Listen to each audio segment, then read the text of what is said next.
Ponto de Vista. Apoio Grupo Mendes.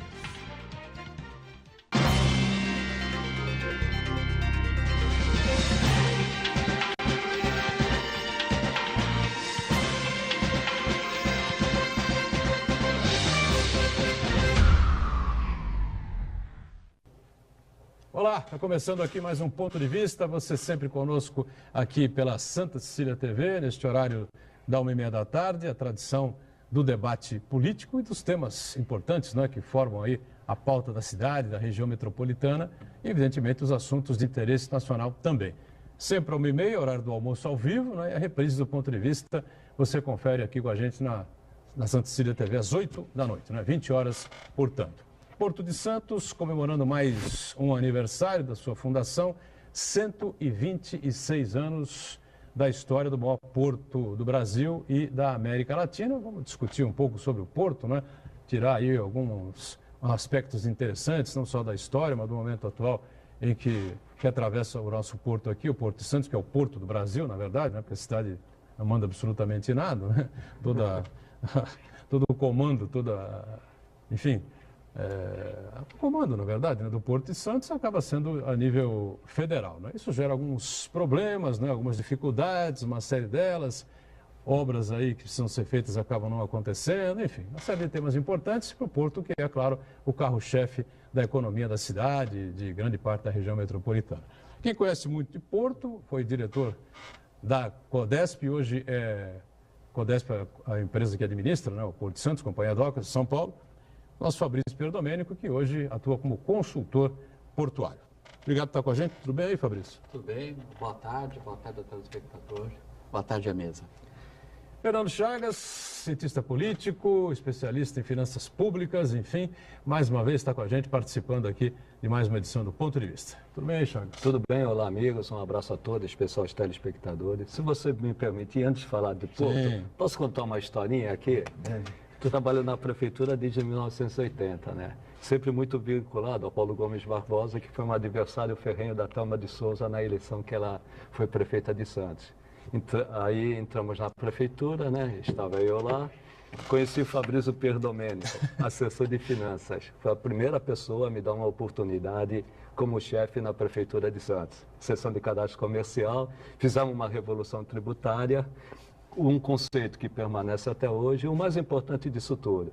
Embora tenha sido um adversário ferrenho durante a eleição, a primeira coisa que o Fabrício falou, aqui na nossa administração não é política, aqui é administração e você é um profissional, vem trabalhar conosco. E assim trabalhamos por 4 anos e deixamos ainda raízes que perduram até hoje. Então, aqui o meu agradecimento tardio pela oportunidade que você Antes me deu. tarde do que nunca.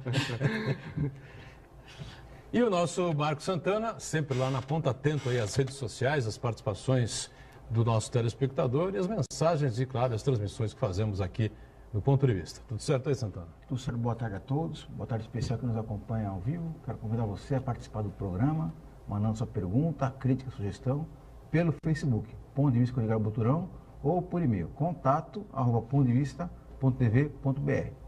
Ponto de Vista também é transmitido ao vivo pela internet, santaportal.com.br/tv. Todos os programas anteriores estão disponibilizados na internet também, no nosso canal no YouTube e na nossa página no Facebook. E você que nos acompanha na reprise, uma boa noite. Muito bem. Você que está na reprise, claro, o programa termina às 2h30 da tarde, alguma coisa de importante pode acontecer aí pelo país, a gente não ficar sabendo, né? As autoridades diversas estão aqui circulando pelo Porto de Santos hoje, a comemoração, à noite tem um jantar importante também, muitas e muitas autoridades devem ser convidadas, enfim, estão convidadas, obviamente vão participar desse evento lá no Mendes Convention. O Porto que foi inaugurado em 1892, não é, Fabrício? Eu nem sei, o presidente da República, não sei se era o Marechal Deodoro, não sei. Bom, você sabe disso, não? Antes de começar a falar de Porto, só quero agradecer as gentis palavras. O Wagner é um amigo, se tornou um grande amigo lá na prefeitura, jovem, que estava começando a minha vida profissional. Todos nós, sob o manto do Fábio Barbosa, nosso chefe na época, fizemos um bom trabalho. Era do governo Thelma de Souza, não é isso? É isso mesmo. Muito Bom, bem. interessante que o Porto de Santos, se não foi a primeira concorrência pública que teve no Brasil, foi uma das primeiras. Foi ainda o Império que fez. Foi o Império? Foi o Império, e foi em 1888. Então, a concorrência que foi feita em 1888 foi vencida por uma empresa do Rio de Janeiro, né? Os donos eram o Gaffrey e o Guilly. O Gaffrey e o Guilly fizeram um consórcio com várias empresas, disputaram e ganharam a licitação e vieram implantar o porto moderno. Não que não existisse atividade portuária. O que existia era o café do interior, a ferrovias, a Santos Highway chegando, saindo de Jundiaí, chegando a Santos, mas não se tinha um porto moderno, tinha um trapiches. Era preciso ter um porto moderno, um porto que pudesse dar o escoamento com a rapidez que o café precisava. E aí veio a licitação, vencida por essa empresa, as obras começaram, uma baita resistência aqui em Santos, a Associação Comercial resistindo, todo mundo brigando, quem são esses cariocas que vieram fazer, o que eles vieram fazer aqui, enfim, passar dessas resistências. Como sempre, né? Como sempre. O bairrismo. A história da cidade e aí, se repete, né? 2 de fevereiro de 1892 é a primeira atracação de um navio na concepção moderna de porto como conhecemos hoje, lá no Valongo. Então, a data ela se refere a essa primeira atracação, a primeira movimentação no porto moderno. Fabrício, muitas pessoas dizem que o porto foi construído, mas outros entendem que a natureza foi muito benéfica para a cidade e que era o local ideal para a construção do porto. Porto ele foi artificialmente construído ou realmente a natureza nos favoreceu? Se você pegar a região sul do país, você vai perceber que Rio Grande, Paranaguá, Itajaí, Santos, o que eles têm em comum? São todos portos estuarinos, ou seja, são dentro de estuários são águas abrigadas. Estão falando do começo da colonização, então era escolhido esses lugares. Por quê? O navio podia atracar e não tinha efeito de ondas, dado que a natureza os abrigava dentro de estuários. Santos foi a mesma coisa. E olha, Santos até o século XIX, além da cidade não ter importância econômica nenhuma, o porto não tinha importância econômica nenhuma. O que deu a importância econômica para o porto foi o café. Então, quando surge o café, aí sim você surge. E aí a mão do homem entra, porque não precisávamos de mais do que trapiches. O que eram os trapiches? Eram pontes que ligavam até o lugar mais profundo daquela baía abrigada pela natureza.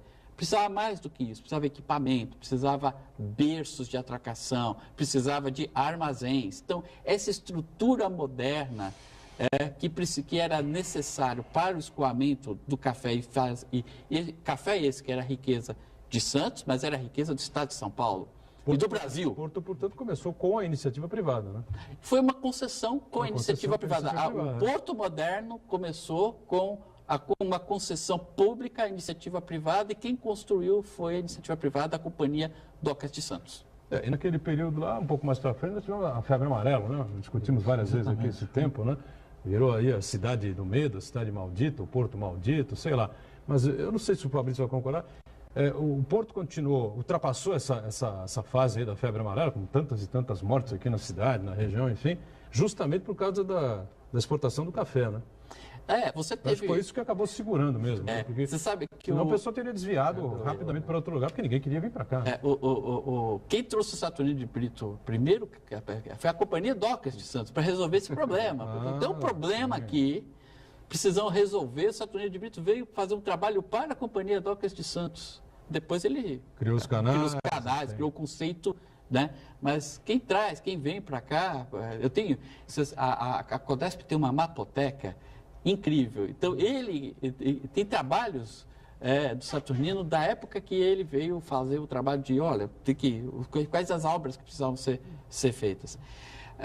Agora, o café era a principal riqueza do porto e a principal riqueza do estado. E o café bancou toda essa trajetória, esse início de história do porto moderno aqui, né, na cidade e na região. Mas aí, Fabrício, o café chegou uma hora que não bancava mais o Porto de Santos. Como o Porto sobreviveu? Depois que a exportação de café diminuiu sensivelmente. Lembrando que o café Anos foi 30 aproximadamente. Anos 30, anos 40, você teve bastante café. Mas aí... Os casarões aqui da cidade, enfim, né? É simples, Wagner. O capital acumulado pelo café propiciou a industrialização do estado de São Paulo. Sai o café, entra a indústria. Né? E a indústria, ela vira a locomotiva do estado de São Paulo. E indústria é matéria-prima, é importação, é equipamento, é manufatura. Quer dizer, você tem, tanto na exportação como na importação, o porto começa a ter uma dinâmica que se descola do café e vai ter essa pluralidade que a gente encontra até hoje. Igor Santana. O café foi, mas continua sendo importante na movimentação de cargas do Porto de Santos. Logicamente, naquela época, era praticamente quase que a totalidade do que era escoado pelo Porto de Santos. Mas ainda assim, a maior parte do que é escoado do café do Brasil sai pelo Porto de Santos. Se eu não me engano, 84% do que o Brasil exporta de café é pelo Porto de Santos. Quer dizer, apesar não ter essa importância no total geral que é escoado pelo Porto de Santos, o café ainda assim é importante. E aí, hoje com uma característica, hoje vai pelo container. Exatamente. Bom, nós tivemos também na sequência, não é a sequência histórica exata, não é bem isso que a gente está querendo fazer aqui, mas nós tínhamos, depois, lá para os anos 40, 50, anos 60, enfim, né, a formação dos sindicatos dos trabalhadores, né? Sindicatos muito fortes, né, que criavam aí situações importantes, faziam greve, apoiavam determinados candidatos, alguns se lançavam candidatos a vereador, a prefeitura, a deputado, enfim, não é, Fabrício? Lembrando o seguinte, nós estamos falando do começo do século passado. Não existia internet, não existia televisão, sequer existia rádio. Né? Então, qual era o meio de comunicação? Eram as pessoas que vinham e iam. Então, Santos tinha o privilégio de ser o primeiro a receber notícias do que estava acontecendo, por exemplo, no Velho Continente ou nos Estados Unidos. Verdade. Né? Chegava aqui contando, gente, está acontecendo tal coisa. Né? E isso acontece junto, por exemplo, a questão dos trabalhadores, que começa lá com os anarquistas e depois viram,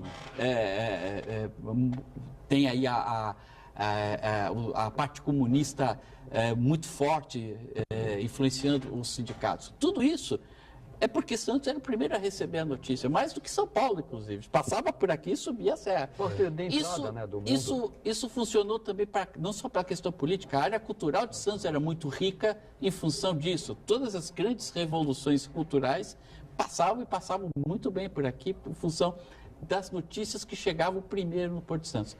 A década de 50 foi uma década forte para os sindicatos, né? A gente chegou a ser conhecida como a Barcelona da América, a Santos Vermelha. Os sindicatos tinham uma Moscou força... Moscou brasileira também. A Moscou brasileira tinha uma força enorme em função dessa influência comunista, a influência de esquerda, né? A Revolução Russa tinha acabado de acontecer na Europa, em 17. Então, tudo isso acabou influenciando o sindicalismo forte. Militar, aí teve o regime militar. Santos era considerada a cidade vermelha. Isso chegou a prejudicar o Porto de Santos, a cidade de Sindicato, Santos? sim, né? Já que era muito forte, né, a contestação. Tivemos até um navio prisão aqui. Raul Soares. Raul Soares. Navio que estava sucateado, puseram ele no meio do estuário e todo mundo que não fazia parte ou não concordava com o regime, era contrário ao regime totalitário, era colocado lá. É uma das nossas tristes histórias do Porto. O Porto tem esse capítulo que, lamentavelmente, não é um dos mais bonitos da nossa história, que é o Raul Soares e o navio que virou prisão.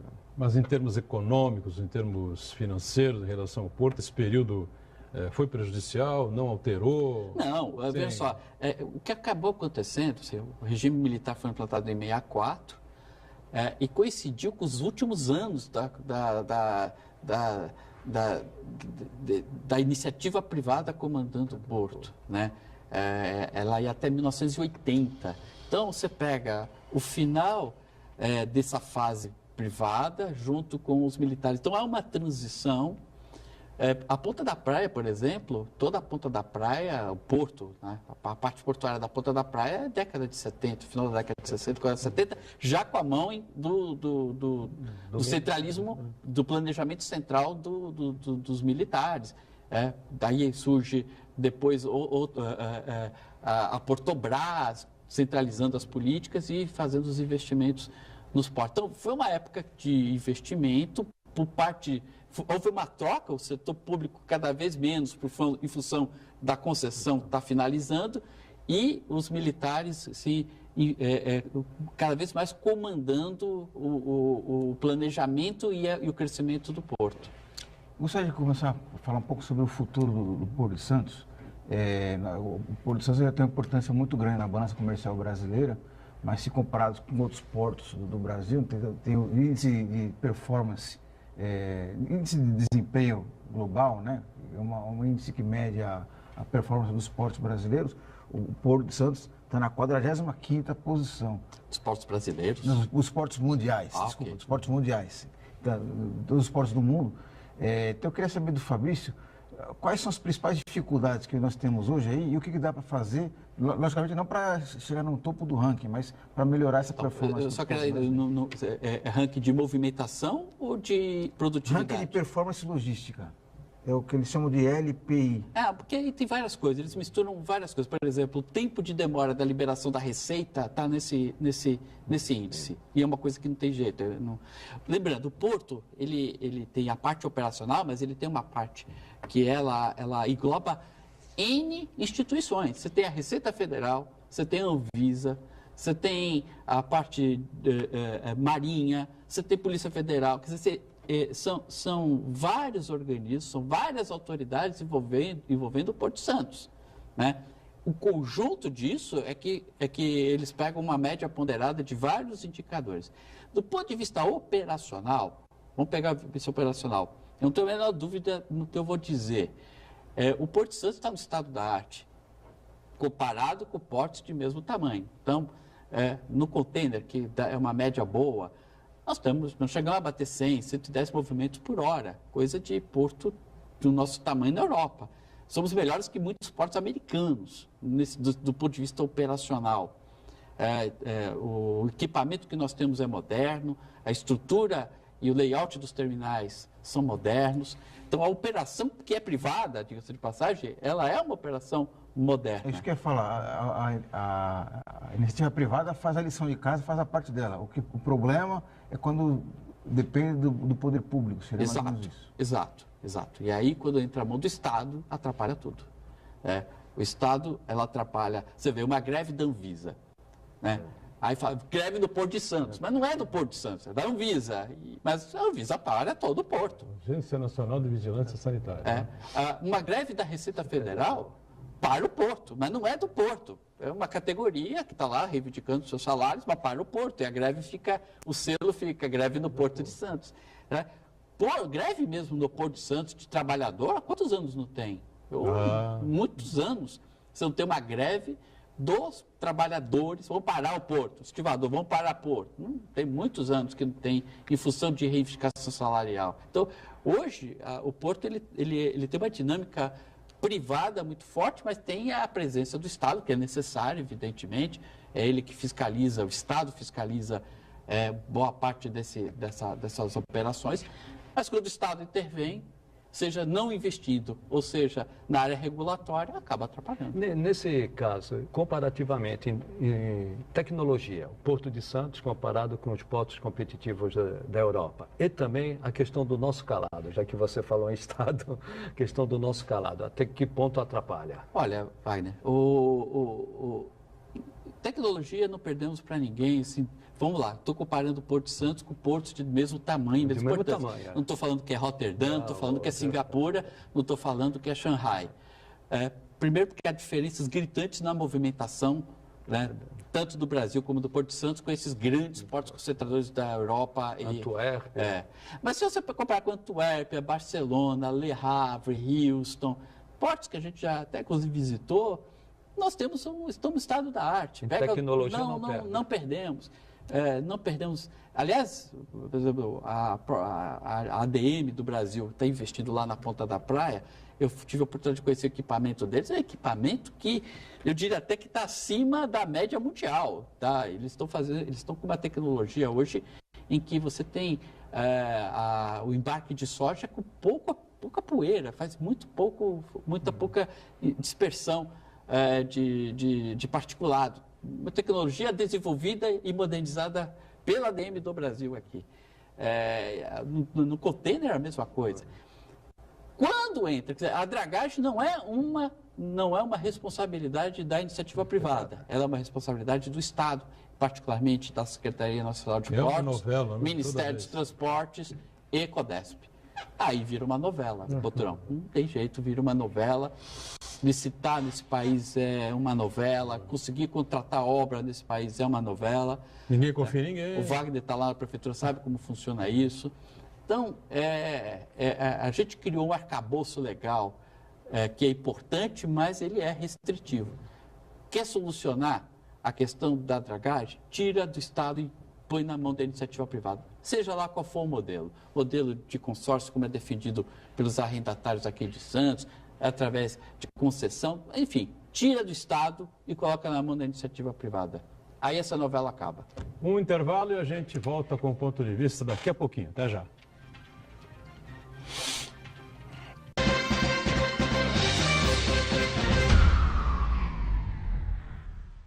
Existe um lugar em Santos onde você encontra os empreendimentos mais fascinantes da região. Um lugar amplo, aconchegante, feito para oferecer o melhor atendimento para você. Um lugar que reúne as melhores opções residenciais e comerciais nos bairros mais nobres de Santos. Um lugar que a gente nem precisava dizer, porque você já sabe. Central de Vendas Grupo Mendes, Rua Guaiaó 55, Aparecida. Venha fechar um bom negócio para abrir as portas do seu novo lugar. Depois de atravessar todo o oceano conduzindo o seu navio, sempre que se aproxima de um porto, o comandante passa a contar com a assessoria de um especialista local. Um profissional conhecido como prático. A Praticagem de São Paulo realiza este trabalho 24 horas por dia, 365 dias por ano. Possui o mais moderno centro operacional do setor aquaviário do país. É o C3OT. Segurança, pontualidade e tecnologia a serviço do Brasil. Dia 7 de fevereiro, 8 da noite. Direto do estádio Rico Mussa, a Santa Cecília TV transmite ao vivo e com exclusividade Portuguesa Santista e Olímpia. Pelo Campeonato Paulista 2018. Prestigie a Briosa indo ao estádio e curtindo com a família essa experiência. Quarta, dia 7, 8 da noite. Santa Cecília TV, a TV com a maior programação regional da sua TV. Apoio Vestibular Universidade Santa Cecília.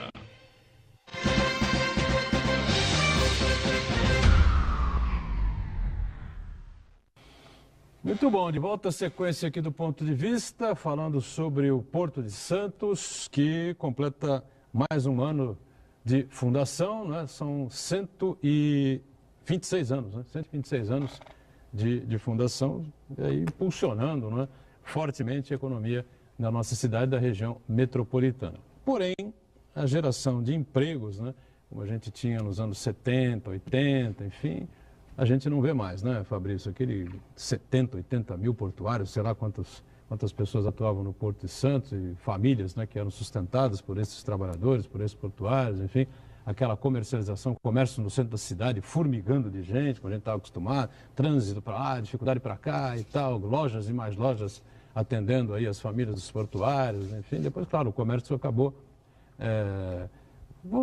se espalhando aí pela cidade, né, pelos bairros, enfim, shopping center e tal. Mas a queda no centro de Santos, mesmo com essa saída aí do comércio, evolução do comércio nos bairros, ela foi terrível, né? Foi exagerada, exacerbada. Eu acho que tem muita relação com essa situação do desemprego, de menos portuários trabalhando, enfim, né? E isso, me parece, a gente não vai ter mais aqui nunca, né? O Porto ele era intensivo em mão de obra. Vamos pensar o seguinte, até a década de 80 ele era intensivo em mão de obra. Apesar da mecanização que já ocorria, ele era ainda uma atividade que demandava muita mão de obra. De 25 anos para cá, há uma transformação. Ele sai de ser intensivo em mão de obra para ser intensivo de capital e tecnologia. Então, hoje, a atividade portuária está muito calcada em tecnologia e investimento. Essa tecnologia, esse investimento, de um lado, traz uma eficiência brutal para a atividade portuária, do outro lado, ele demanda menos mão de obra, ou demanda uma mão de obra diferenciada, uma mão de obra especializada. Aquela história, ô filho, o trabalho vai ser estivador, não existe mais não. Carteira preta. Ô filho, você estuda, senão você não vai para o porto. Agora esse é o discurso. Ou você estuda, senão você não vai conseguir trabalho no porto. O porto cada vez mais quer uma mão de obra especializada, uma mão de obra capacitada, a mecanização. Só ter uma ideia, o equipamento portuário, que é o guindaste que pega o container de dentro do porão e traz, ou vice-versa, ele é feito no exterior. Hoje, o maior produtor é a China, e não custa menos de 12 milhões de dólares um equipamento desse. 12 milhões de dólares. Então, significa que você tem um equipamento de 12 milhões de dólares, precisa ser operado por um especialista que vai ter que operar aquilo, porque além da tecnologia embarcada neste equipamento, você está mexendo com equipamento com esse tipo de valor. Multiplica isso pelo porto como um todo, você vai ver que hoje essa tecnologia, além de cara, além de ser de primeira linha, ela requer um trabalhador especializado. Fabrício, faltou uma transição da mão de obra para a tecnologia, capacitando esse pessoal, ou é realmente estrutural? Caso agora nós vamos ter uma nova revolução, né? A inteligência artificial, que talvez atinja o porto. O que faltou? Era estrutural mesmo, não tinha jeito, ou faltou essa transição? Isso é um debate, quando veio a Lei 8.630, ela é de 93, a grande crítica que se fazia à época é que veio a lei para monetizar a atividade portuária, mas não veio a lei que fizesse essa transição de mão de obra, de ser intensivo em mão de obra para ser intensivo em capital e tecnologia. Faltou essa sensibilidade, faltou esse preparo do Estado para poder fazer essa transição de capacitar este trabalhador. Apesar da lei falar em multifuncionalidade, na prática isso não aconteceu. E aí, mesmo que acontecesse, um grande número... Teria um número reduzido. Claro. Não há comparação do número de trabalho. Quantas pessoas trabalham hoje? 12, 13 mil, talvez? Não sei. Olha, a Codesp, eu lembro de um dado, quando eu estava lá, na década de 70, a Codesp, a Companhia Docas de Santos, tinha registrado em carteira só ela 16 mil trabalhadores. Então, fora todos os outros, fora estivador, fora a mão de obra avulsa, quer dizer, mão de obra empregada com carteira assinada direto, 16 mil funcionários. Que empresa hoje tem isso? Né? Aqui, imagina. Só a Prefeitura de Santos, com 12 mil. É o maior empregador que tem. Pois é. Era 16 mil lá atrás, né? Lá atrás. 40 anos para trás? 70, né? 70. 40 e poucos anos para trás. Então, imagina, a Prefeitura não deveria ter um quarto disso. Agora, o que eu vejo, Fabrício, isso é um problema mundial. Aliás, foi o discurso do Trump, né, para ganhar as eleições. Pegou o meio oeste, eu vou devolver o trabalho para vocês. Só que eu não vejo isso. Aquele cinturão do aço virou cinturão da ferrugem. Eu vejo isso um problema mundial. Principalmente, Fabrício, com essa inteligência artificial que vem aí. E que o trabalho continuado, ele vai ser naturalmente substituído. O que eu vejo é a capacitação, muito estudo para uma nova geração. Não vai longe. Eu estive em Roterdã em 2006. Portanto, tem 12 anos que eu estive lá em Roterdã. Eu brinquei que o terminal de contêineres era o terminal fantasma. Você não via funcionários. Você tinha o operador do portainer e só. Porque o caminhão que pegava o container no cais e levava para a pilha, e tirava da pilha e levava para o cais, não tinha motorista. A empilhadeira que pegava o container do caminhão e colocava na pilha e tirava da pilha e pôr no caminhão, não tinha operador. Tudo automatizado. Então, a tendência no Brasil nós não temos nenhum terminal de container com essa característica, mas tecnologia para isso já existe há bastante tempo. É uma questão de tempo chegar aqui. A tendência é óbvia, né? Exatamente. Isso vai acabar ocorrendo por aqui. E aí o nosso porto não vai ser, jamais voltará a ser o empregador que era antigamente. Diga. O Fabrício tocou num ponto interessante, que é a questão dos containers. O Porto de Santos, ele bate sucessivos recordes de movimentação históricos. O ano passado, 2017, fechou com mais um novo recorde. Foram quase 130 milhões de toneladas. Mas sempre tem um porém, né? Como dizia o Plínio Marcos, né? O poeta Plínio Marcos. Apenas 1/3, 34%, se refere a containers. O resto são as chamadas commodities. Soja, milho, açúcar, café também, né? E agora carga viva, né? Que nós estamos vendo aí, né? Então brecaram a carga viva dessa vez, obrigaram a tirar os bois do... E as commodities são mercadorias de baixíssimo valor agregado, que trazem um passivo muito grande, tem inclusive ambiental para a cidade, impactos na área urbana e assim por diante. E o filé mignon da movimentação de cargas parece ser os containers, né? E muita gente fala de transformar Santos num hub port, né? Eu queria que você explicasse para a gente o que significa um hub port e se é possível Santos ter essa característica e que benefícios isso traria para Santos. Isso também é já uma lenda urbana, isso aí. Se fala nessa coisa do hub port, não vejo nada também. Primeiro porque tem um conceito equivocado. Hub port ele não se decreta. Não é um decreto do seu presidente, não é o decreto do seu governador. Fabrício, vamos explicar o que é um hub port? É um concentrador. Hub concentrado. Então, você elege um porto num determinado país, todas as cargas vão para lá e de lá é distribuída para outros lugares. Esse conceito existe para aeroportos. Então, por exemplo, Guarulhos é o hub port, é o hub airport do Brasil. Todo mundo vai para Guarulhos, de Guarulhos você distribui ou para o Brasil ou para o exterior. Brasília, o aeroporto de Brasília está se tornando outro hub. Mas tem lógica logística, isso? Tem. Depende do volume. Tem, mas depende do volume. Por exemplo, Singapura. O que é Singapura? Singapura é uma cidade-estado, praticamente, uma ilha, mas tem um dos maiores portos do mundo, com movimentação de container que bate recorde, sei lá, não sei qual é a última estatística, mas deve estar em torno de quase 20 milhões de teus.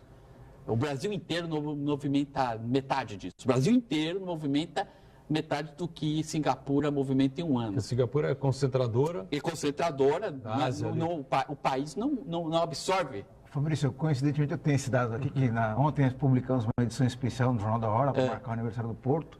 Singapura, 30 milhões de teus. Estou desatualizado. Isso em 2016, por ano. Por ano. Mas o campeão é Xangai, que são 37,13. Mas Xangai está na China. Ok? Então eu poderia dizer o seguinte, vamos pegar o conceito de hub, para o telespectador entender. Tá? Xangai eu poderia dizer o seguinte, este porto traz tanto container, porque tem a China inteira por trás, tanto na importação quanto na exportação. Agora Xangai, Singapura não, 30 milhões de teus, mas não tem a menor hipótese de que isso seja a economia de lá, não tem. Singapura não tem essa economia, ela concentra e distribui para a Ásia. Então, muito contêiner que bate lá, depois vai para a China, vai para o Japão, vai para os países mais afastados, vai para a Austrália, enfim. Ela concentra e distribui. Tem volume, tem escala, então tem preço. O que torna o hub importante é que ela movimenta a um preço muito pequeno e muito rápido. Então, o navio chega lá, acho que não fica 6 horas um navio de container lá em Singapura. Baixa o container dos dois lados, tchau, vai embora. E aí vai distribuir com calma para a carga de destino. No Porto de Santos seria necessário um investimento muito grande para que isso se viabilizasse, não? Não. E o que é que a questão não é investimento, a questão a questão do Brasil. O Brasil tem um outro conceito. Nós temos uma costa muito larga, 8 mil quilômetros de costa. Um pouco. Então, é diferente. Então, não existe essa possibilidade de ter um porto que vai trazer tudo. Depois vai... E o que é esse tudo? Quantos teus o Brasil tem? O ano passado deve ter ficado em 10 milhões de teus, 11 milhões de teus. Santos, 3 milhões e 800 teus. Singapura está falando 30 milhões. Só Singapura é 3 vezes mais que o Brasil inteiro. Então, o conceito de hub é escala. Para escala é menor preço, mais escala. Se tem algum porto que está próximo a isso, é o de Santos, por uma questão natural, 40% Mas não justifica, então. 40% dos contêineres consumidos no Brasil estão em Santos e estão em São Paulo. Então, é natural que o navio possa, antes de quicar em algum outro porto, vir para cá. Tem muito feeder aqui, está crescendo o trabalho de feeder, que é esse trabalho de descarregar para depois distribuir. Então, o Brasil... Agora, nada impede que esse navio, antes de vir para cá, desça o contêiner lá em Suape, desça o contêiner no Rio de Janeiro e depois venha para cá. Para ele, essa escala não é tanto custo. A outra coisa é que a nossa cabotagem ainda é pouco desenvolvida. A gente essa cabotagem que concorre com a rodovia, então acaba tendo uma deslealdade de competição. Não há hub. Encarece o frete também, né? Frete é mais caro. Sim. E não há hub sem cabotagem, sem essa capacidade de distribuir este container. Então, você não vai trazer o container para São Paulo para depois de caminhão para o Nordeste. Pois é, isso que eu estava pensando aqui. Como a é que infraestrutura, né? E até que ponto, Fabrício, você falou em escala, custo. Escala é custo. Até que ponto o custo do nosso porto, não só do nosso porto, de todos os portos do Brasil, depende da nossa infraestrutura. Você falou que a cabotagem é pequena aqui e concorre com as nossas estradas. As nossas estradas carecem, tirando o estado de São Paulo, carecem de rodovias melhores. Também a questão da ferrovia. Como você vê a influência da nossa infraestrutura em relação ao Porto de Santos e a todos os portos do país? Então, mais uma vez, a questão só para finalizar, a questão do hub ela é uma questão de mercado. Então, aí, respondendo a sua pergunta, um porto se torna hub na medida que as infraestruturas permitam isso. A gente tem o Brasil particularmente tem uma estrutura tributária complexa, você é um tributarista também, sabe melhor que eu, tem um complexo indústria trabalhista que também é diferenciada. Segurança jurídica. Tá? E um investimento em infraestrutura muito baixo. Quer dizer, somando tudo isso, a questão de hub, para Santos se tornar o hub, ela tem todas as condições para se tornar, hoje já é o hub do país, por uma questão geográfica. Parte dos contêineres que descem do navio vão ficar em São Paulo. Outra parte, uma pequena parte vai ser distribuída. E enquanto a gente não tiver investimento em infraestrutura, não tiver, por exemplo, uma cabotagem competitiva, em que o preço do frete de cabotagem seja menor do que o rodoviário, aí, enquanto isso não acontecer, você vai ter esse navio saindo da Europa, pingando em Pecém, pingando em Suape, pingando no Rio, chegando aqui em Santos. E não vai ter, e não é um decreto, não existe, não é lei urbana, não, é que não existe mesmo as condições de mercado. E isso não é um decreto, não é o governo que decide, isso é o mercado. O mercado, os armadores e o porto decidem. A questão da dragagem volta a funcionar. Enquanto os armadores não tiverem segurança de que vai chegar no porto, vai ter a profundidade de 15 metros, no calado de 13,5, aí também é outra coisa que vai fazer repensar se deve ou não mandar toda a carga para Santos, ou se é melhor ir pingando como é feito hoje. E essa coisa das hidrovias, das ferrovias, enfim, eu acho que nós não vamos assistir isso nunca, né? Pelo menos essa bancada que está aqui não vai assistir de maneira, embora o Santana e o Fabrício sejam novinhos ainda, né? Mas, mesmo assim, não são tão novinhos mais. A Codesp anunciou um plano hoje de hidrovias. Vamos ver se ele sai do papel, se torna mais um PowerPoint na história da Codesp, né? Você acredita, Fabrício? Vamos lá. Depois de tanta discussão, hidrovia. Enfim. O conceito de hidrovia é para grandes distâncias. Você quer um bom conceito de hidrovia? Vá dos Estados Unidos e vê o que é feito no Mississippi. Mississippi, que corta os Estados Unidos de norte a sul, né? Há muito tempo eles utilizam esse corredor para escoar a soja, escoar o milho, escoar a sua produção agrícola, e importar também. Aqui nós temos bons exemplos de hidrovias sendo utilizados. A Marge, por exemplo, foi pioneira em fazer Porto Velho até Itacoatiara pelo Rio Madeira. Grandes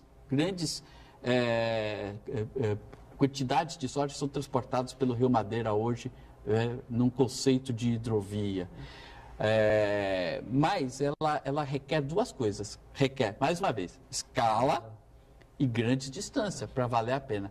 A dúvida que eu tenho, acho que eu devo ser um dos poucos a fazer essa crítica, porque falar assim, falar que a hidrovia não vai funcionar parece que é não acreditar. Não é que eu não acredito, é que hidrovia, para unir dois pontos tão pequenos e representando vários tombos, várias movimentações, é custo agregado, não é vantagem agregada, mas sim é custo agregado.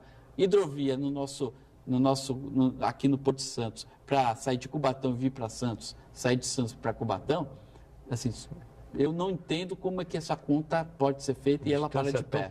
Exato, distâncias muito pequenas. Esse transporte que a gente está tão acostumado a acompanhar, enfim, das cargas que vêm do Centro-Oeste, por exemplo, Mato Grosso, enfim, aqui para o nosso porto.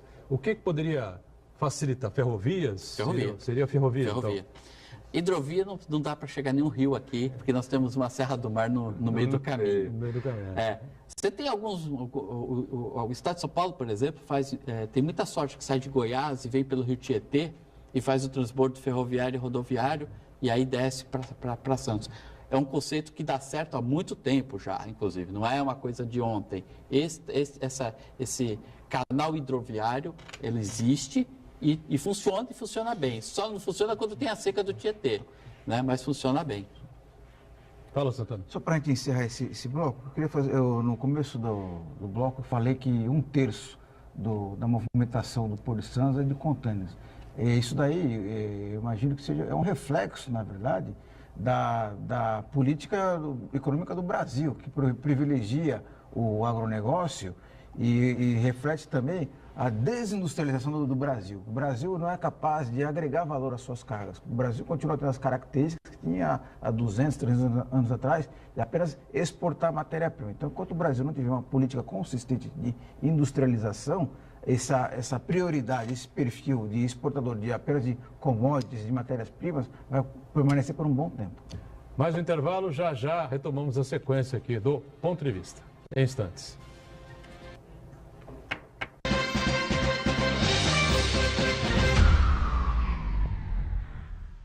Existe um lugar em Santos onde você encontra os empreendimentos mais fascinantes da região. Um lugar amplo, aconchegante, feito para oferecer o melhor atendimento para você. Um lugar que reúne as melhores opções residenciais e comerciais nos bairros mais nobres de Santos. Um lugar que a gente nem precisava dizer, porque você já sabe. Central de Vendas Grupo Mendes, Rua Guaiaó 55, Aparecida. Venha fechar um bom negócio para abrir as portas do seu novo lugar. Depois de atravessar todo o oceano conduzindo o seu navio, sempre que se aproxima de um porto, o comandante passa a contar com a assessoria de um especialista local.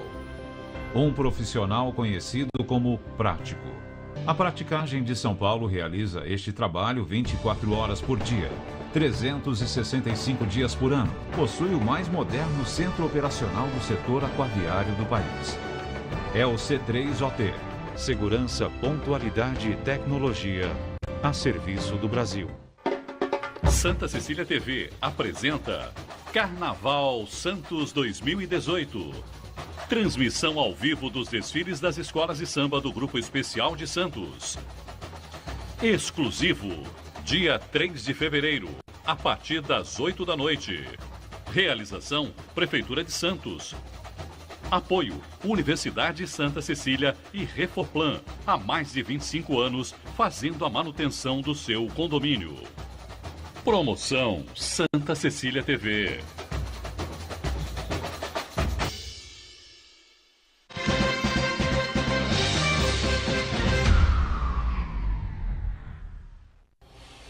Muito bom, terceiro e último bloco aqui do nosso ponto de vista desta sexta-feira, dia de aniversário do Porto de Santos, aniversário de fundação, 126 anos no maior porto do Brasil e também da América Latina. Estamos conversando a respeito disso, mas antes da sequência, informação importante, é você que acompanha a programação diária aqui da Santa Cecília TV. Amanhã, sábado, dia 3, a partir das 8 da noite, 20 horas, portanto, transmissão ao vivo aqui da Santa Cecília TV do desfile do Grupo Especial das Escolas de Samba aqui da nossa cidade. Tá certo?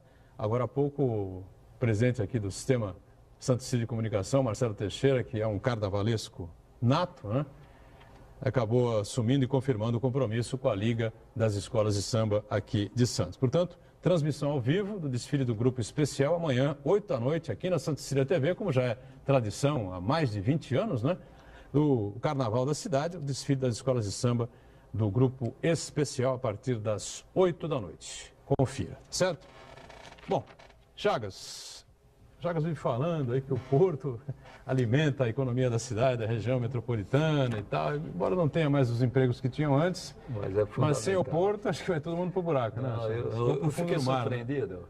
Eu fiquei um bom tempo fora da prefeitura, o prefeito Paulo Alexandre Barbosa me convidou para voltar à prefeitura, eu assumi o departamento de orçamento, que o Fabrício conhece muito bem. Aliás, o departamento de orçamento foi implantado pelo Fabrício. Eu me surpreendi, olhando o orçamento, Fabrício, eu me surpreendi. Santos, economicamente, depende basicamente do porto. E da atividade portuária? Da atividade portuária. A da atividade direta e indireta. Até um dado, 65% da arrecadação do ISS, direta e indiretamente, vem da atividade portuária, incluindo o transporte. Então, Santos é fundamental para a economia. Fala-se em turismo, o turismo deve crescer, outras atividades, construção civil, tudo, porém, Santos vive da atividade portuária. Até tivemos uma discussão muito boa na Câmara, né? No aumento do tributo ISS de uma alíquota de 3% para 5%, reconhecidamente. O porto ele traz os benefícios, que é realmente a arrecadação e movimento da atividade econômica, e, por outro lado, tem impactos. Mas, independentemente disso, Fabrício, uma outra discussão. Um porto, administração, deve ser administrada pela União, pelo Estado, pelo município, ou pelos três, ou pelos dois, ou nenhum. Regionalização, enfim. A gente já fez esse debate Privatiza aqui, de uma vez. Não, a questão da atividade portuária é importante. Se de um lado, hoje, o porto, a operação portuária, ela é intensiva em capital e tecnologia, do outro, ela gera oportunidades para a cidade que alimenta essa indústria portuária, essa atividade como um todo. Então, a atividade portuária não se resume apenas e tão somente em tirar carga do navio ou colocar carga no navio. Você tem toda uma infraestrutura necessária de serviços, por exemplo, que dão sustentação a essa indústria. Eu cito sempre um exemplo do meu amigo que vende flores lá no Supercentro Boqueirão. Não vou fazer propaganda aqui, não. Mas uma vez eu estava lá e perguntou, quando é que começa... Você falou de cultura tradicional, né? Uma cultura tradicional. Quando é que começa a temporada de navios de cruzeiro? Fabrício, eu era diretor na época do Porto, eu não lembro, começa mês que vem e tal. Mas por quê? Você vai fazer uma viagem? Ele falou, não, eu forneço flores para os navios. Olha só. Então, o navio chega aqui em Santos, então ele é abastecido, ele tem ele precisa de água, ele precisa de comida, ele precisa de flores. Você vê como a cidade se envolve, né, com a atividade portuária. O passageiro precisa sair e voltar. Então, o taxista fica... Pergunta para qualquer taxista, qual é a melhor época para você? A época dos cruzeiros. Então, a cidade tem uma injeção de recursos que não é... Se não tem mais a figura do estivador com o saco de café nas costas, levando café para dentro do saco de café para dentro do porão do navio, você tem várias atividades complementares ao porto e que faz do porto ter uma importância econômica para a cidade. O que falta é a cidade, e aí eu tenho um olhar muito portuário, mas moro em Santos, falta a cidade comprar essa ideia. Às vezes eu não vejo a cidade e o seu cidadão comprando a ideia de ter e se orgulhar. Tem o maior e mais importante porto do país bem aqui, na minha frente. Né? O Marcos fala do agronegócio. Marcos, não há agronegócio nesse país sem o Porto de Santos. O maior produtor de soja do país é Mato Grosso. E o caminho natural do Mato Grosso, pelo menos da metade do Mato Grosso para baixo, é Santos. Pode abrir quantos portos quiser lá no norte. Santos ainda é a melhor opção logística, mais barata. Não é à toa que aqui o recorde que o Porto bateu ano passado de movimentação foi graças à safra de soja, à safra de milho, e veio toda por aqui. Então, Santos tem sim uma importância, o Porto poderia ser chamado muito bem de Porto do Brasil. Não é o Porto de Santos, é o Porto do Brasil. Ele é importante para o Brasil. Ele é importante para o agronegócio, ele é importante para o container. Então, eu não vejo problema do agronegócio escoar sua carga por aqui. O que eu vejo é que, se o país fosse mais industrializado, o estado de São Paulo fosse industrializado... O problema é a proporção de produtos industrializados ser tão pequena em comparação ao potencial que o Brasil tem. Exatamente. O Brasil não tem uma industrialização consistente. Exatamente. Precisava ter mais... A distribuição tributária também, que é um pouco injusta, né? Acho que é uma coisa que o prefeito esteve aqui recentemente e ainda falou isso, né? Se dessem à prefeitura 10% do que vai para a União, de tudo que é comercializado, as cargas que entram e saem aqui no Porto de Santos, a cidade poderia ser diferente e tal, não sei o quê. É uma grita antiga e isso não se resolve, sim, não. Mas tal como é que chama? Da revisão de pacto, essa coisa toda. O Pacto Federativo, né? Até teve essa discussão na Câmara, o Fabrício participou, né? De vez em quando eu e o Fabrício estamos juntos, de vez em quando estamos separados, mas até nós falamos, né? 74% de toda a tributação, não dos impostos, de toda a tributação, inclusive as tarifas. 74% vão para a União, 20% para o Estado e 6% apenas para o município. Que não é um problema do Porto. Não é um problema do Porto. Não, isso é da nossa estrutura tributária, que é arcaica, né? Exato. E aí, quem manda no Porto, para mim, é uma discussão que não tem... O que às vezes eu vejo, eu já falei isso aqui no seu programa, Boturão, o que eu vejo é uma disputa para quem nomeia o diretor, mas estou mais preocupado em saber quem nomeia o diretor do que efetivamente ter uma gestão local. E a gestão local, ela existia com o Conselho de Autoridade Portuária, que foi extinto pela 12.815, pela Lei 12.815, substituiu a Lei 8.630. Aquele conceito de Conselho de Autoridade Portuária que existia lá na Lei 8.630 era a regionalização da gestão e da condução da vida do porto, de qualquer porto, no seu local. Mesmo a comunidade local, mesmo que o diretor seja nomeado pelo presidente da República. Não interessa quem nomeia o diretor, interessa quem faz a política e as estratégias para o crescimento do porto seja feito pela comunidade local. O que era feito quando tinha o Conselho de Autoridade Portuária naquele modelo da 8.630.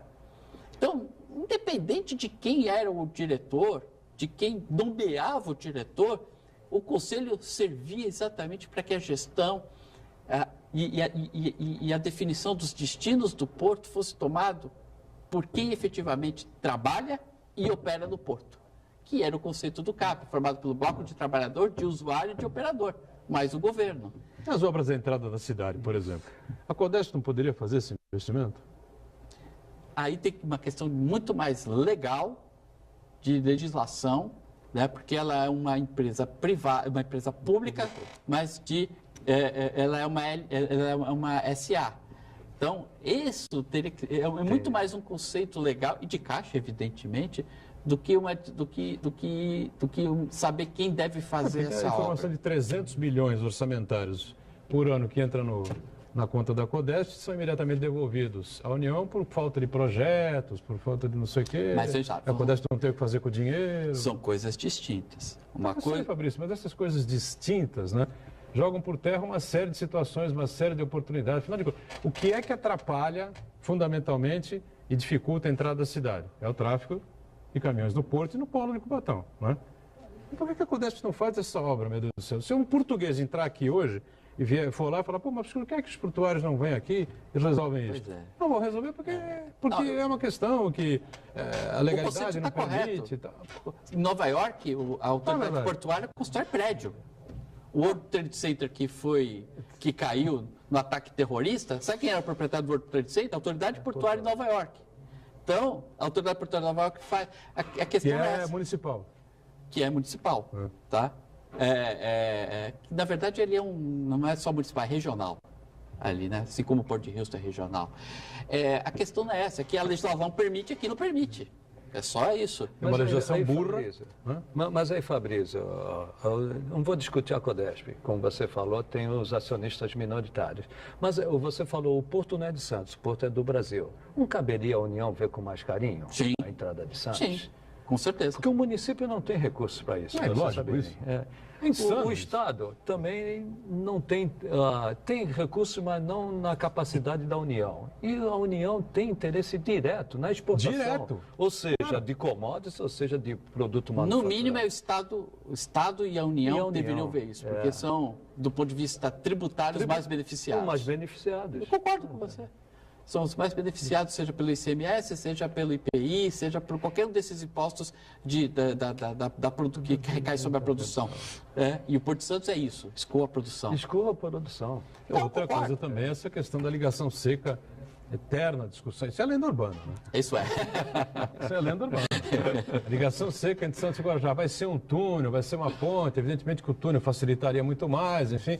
Mas a distância pelo menos daquele projeto anterior, né? Que ligava ali a prainha no Guarujá, a Rodrigues Alves, ou vice-versa, né? Aquele projeto era de 900 metros, alguma coisa assim, não chegava a 1 quilômetro, 880 metros, uma coisa assim. É inacreditável que a gente não consiga fazer uma ligação seca ligando Santos a Guarujá na distância, a própria ponta da praia, na travessia de Balsas.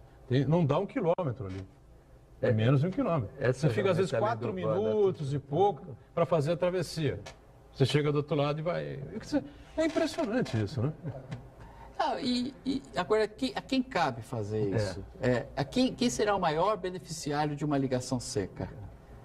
O próprio Porto. Não sei. Não? Não sei.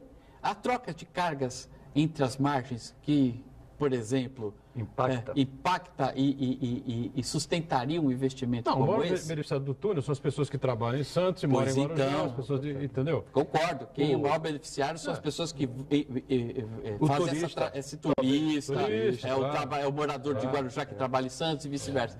E aí, a quem cabe essa ligação? A balsa é uma coisa completamente ultrapassada. Eu vejo ficar aí turisticamente, né? Eu vejo muito por aí, pelo que o Fabrício falou. Eu acho que não compensa o investimento para o Porto, seria mais para turista. O Fabrício é um excelente economista, discutimos muito, fugiu um pouco do Porto agora.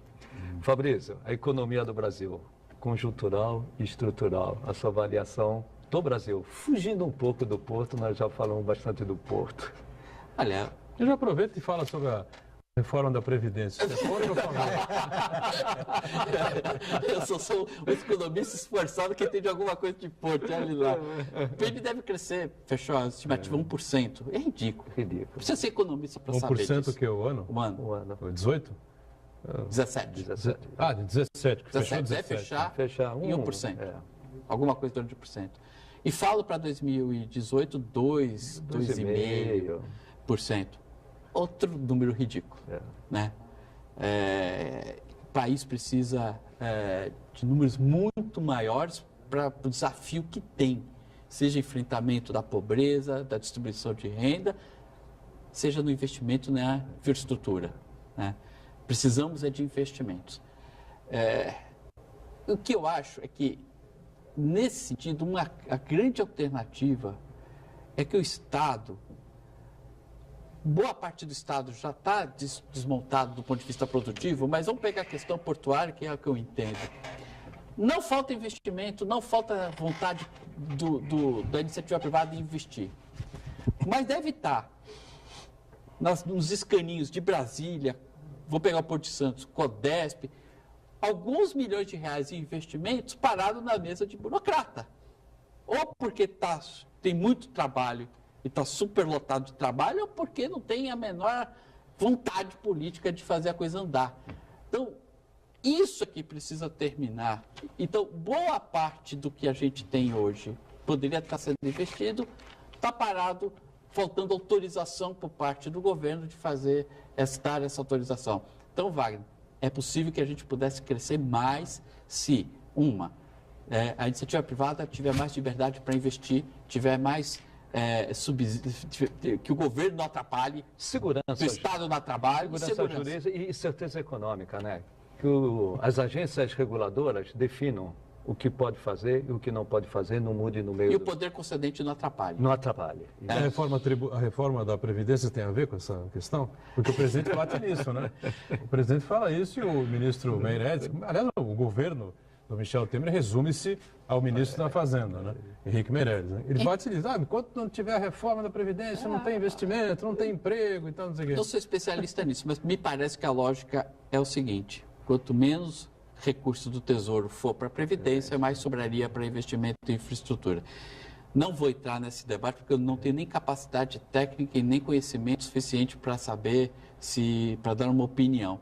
Eu sei que a gente precisa de investimentos. E eu sei que a iniciativa privada, até por fazer consultoria, trabalhar para muitos dos investidores que hoje estão querendo investir e não podem investir, aguardando que o poder concedente dê autorização. Isso significa 1, 2, 3 anos de análise de um processo em Brasília e o arrendatário querendo investir. E só para encerrar, Boturão, falando de investimento, o governo federal investiu no ano passado apenas 1,2 investimento em infraestrutura. É muito pouco, né, Fabrício? Muito pouco. Para quem quer crescer. Portos, aeroportos, estradas, rodovias, hidrovias, ferrovias, enfim, tudo que a gente precisa, né? Não acontece. Estamos fechando mais uma edição do Ponto de Vista. Obrigado, Fabrício, por estar com a gente. Prazer recebê-lo. Espero que volte em outras oportunidades. Chagas está sempre com a gente. Marcos Santana, diariamente aqui, acompanhando as redes sociais. Só lembrando, mais uma vez, amanhã, sábado, dia 3, a partir das 8 da noite, transmissão ao vivo aqui na Santa Cecília TV, do desfile das escolas de samba de Santos, o grupo especial, tá certo? Então, a dúvida que existia, se ia ter transmissão, não ia ter transmissão, confirmada. A TV Santa Cecília transmite ao vivo amanhã, 8 da noite, o desfile do Grupo Especial aqui de Santos. Obrigado a você e estamos encerrando aqui o Ponto de Vista, sempre ao vivo, 1h30 da tarde, né? E a reprise às 8 da noite. Obrigado, tchau.